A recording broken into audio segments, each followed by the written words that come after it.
up, Keep Pounding Nation? There's three things I'd like to discuss in this video. Number one is, let's get down to it. Training camp today, Ron Rivera got on his offensive line. There was one particular player, I'm not going to name him. Y'all know who it is if y'all were watching the practice or watching the footage of today's practice. Y'all probably saw it, where he jumped offside or he false started. I'm not going to say who it was, but there have been people on both sides that have either lined up wrong or we've had issues with in the past. And today was no different, where one of those players in particular jumped offside today, and Ron Rivera got on him. He was pulling no punches. I'm not going to say exactly the words he said,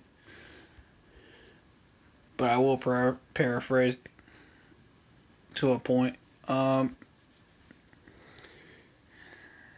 He said, if you want to win, it starts up front.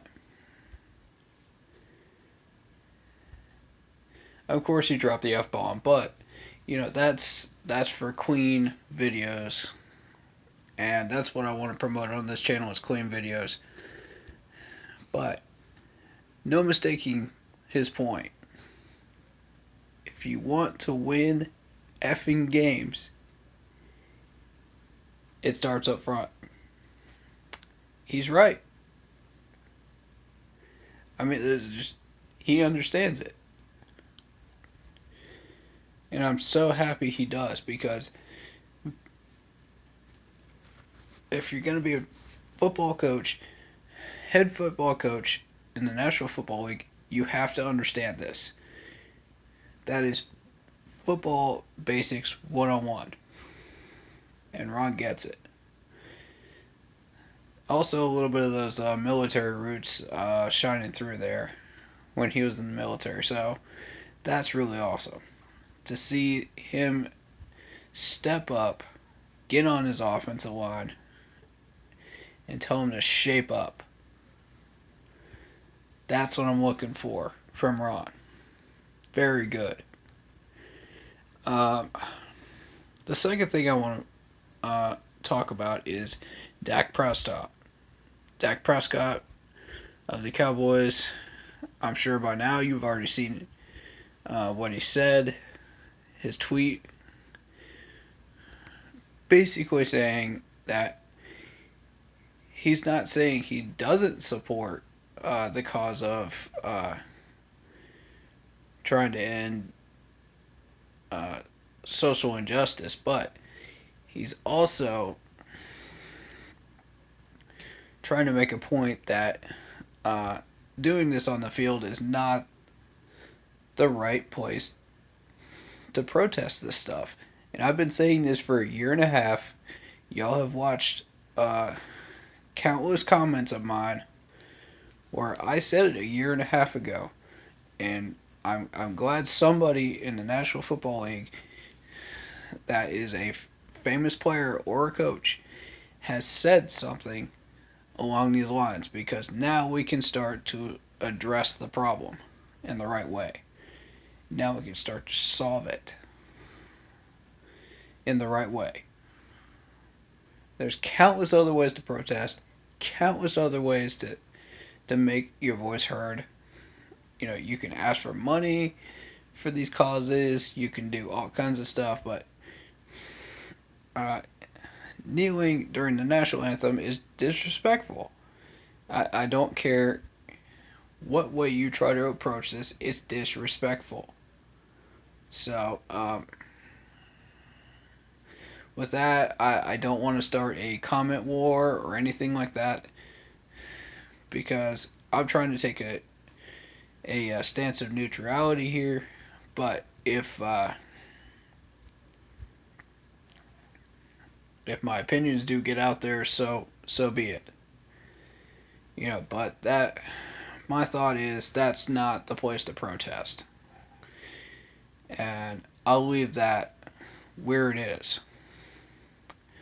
Um, and finally, my final talking point is I watched the Hall of Fame game, and this is where uh, it directly affects us because the Baltimore Ravens have a quarterback issue. Now, you got think about this. You got Joe Flacco, who's been in the league for years, a number of years, and is now in the decline, or supposedly in the decline. He's got a lot to prove this year, so we'll see how that goes. But he's on the hot seat. He might get moved this after this year. Uh, you've got RG3 that just got moved in there from outside of the NFL. He wasn't even in the NFL last year. He was with the Browns for I don't even know how long, and he made a start with the Redskins. If you're not familiar with him, which you should be by now, um, he had a lot of injury issues. And here's my thing: if he can stay healthy, he is a very very dangerous quarterback. And I say that because he plays with the style of Russell Wilson, Cam, um, and the newly acquired quarterback for the Texans, who has now had a year under his system, Watson. So, I mean, the advantage that we have is that we practice against this style every day. You know, it makes Luke Kuechly, Thomas Davis, all these people on the defense better because they practice against it, they're ready for it, and they're ready for less than that style as well. Meaning just a regular pocket passer or just a rushing quarterback. So, I mean, they're prepared for everything now. They're prepared for all three styles. And that's what made this defense run as well as it has. With the schemes on the line and the pass rush as successful as has been. Um, but here's the third quarterback. And this is what throws a wrench into their entire quarterbacking system right now. And that's Lamar Jackson. Because they just drafted him. And he looked good. So now you've got three really good quarterbacks that you have to decide between this year. Now, you got to figure exactly what Chris Collinsworth said. You've got to decide between these quarterbacks or carry three of them. So which one are you going to carry, Baltimore? Because if you're going to carry all three, that throws a real wrench into preparations for other teams, namely us, because we're looking at styles of quarterbacks, we're looking at uh, arm accuracy, we're looking at decision making, process when we rush these quarterbacks, as well as what types of coverages we need to run.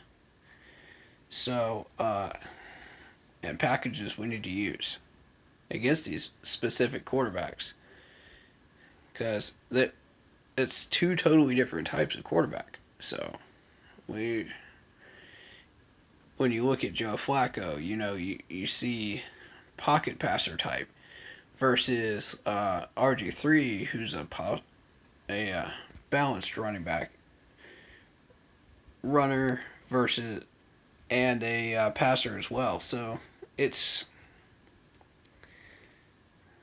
basically a prototype. That's what I'm naming it right now. because I don't have an overall name for it unless somebody's got one for that specific type of quarterback. Because it's kind of a new trend in the league uh, over the past 10 to 12 years, I want to say. Ever since Cam started it, really. Realistically, you saw Michael Vick run a version of it back in the early days, but you didn't really see him flourish until his last 3 years. So, I mean, that's what it is. But that quarterback battle could have a huge bearing on how we prepare for that game, and also the amount of injuries that could happen in between now and then. We don't know that either. There's a lot of factors that could uh, enter into that. So we need to be ready for all kinds of things to prepare for that game. Namely, that though. Namely, the quarterback battle. Joe Flacco is the third wheel right now. And we'll see how that turns out. Keep an eye on that quarterback battle, though. That's going to be happening all preseason. I'm going to be watching the last 3 games if they air them. If they don't, then I won't be able to. But I'll be watching the stats. I'll be watching highlights. I'll be watching to see what happens. But if RG3 becomes the starter, or Joe Flacco somehow pulls a rabbit out of the hat and becomes the starter, getting his old self back, this is going to be a whole different game than what we were used to when we were watching the Ravens last year. Last year was a fluke year for the Ravens. Let's call it what it is. You know, uh, even Chris Collinsworth said so. You know, if you followed what he said about him tonight in the Hall of Fame game. Um, but this is going to be an interesting year. Don't sleep on the Ravens. I'm telling you. They've got good corners. They got 3 interceptions in the first quarter. Not 1, 3. Pay attention. Because when that game pops up, we better have our game faces on and not be lazy in any phase of the game, because they will take advantage of it. These guys play hard until the final zeros.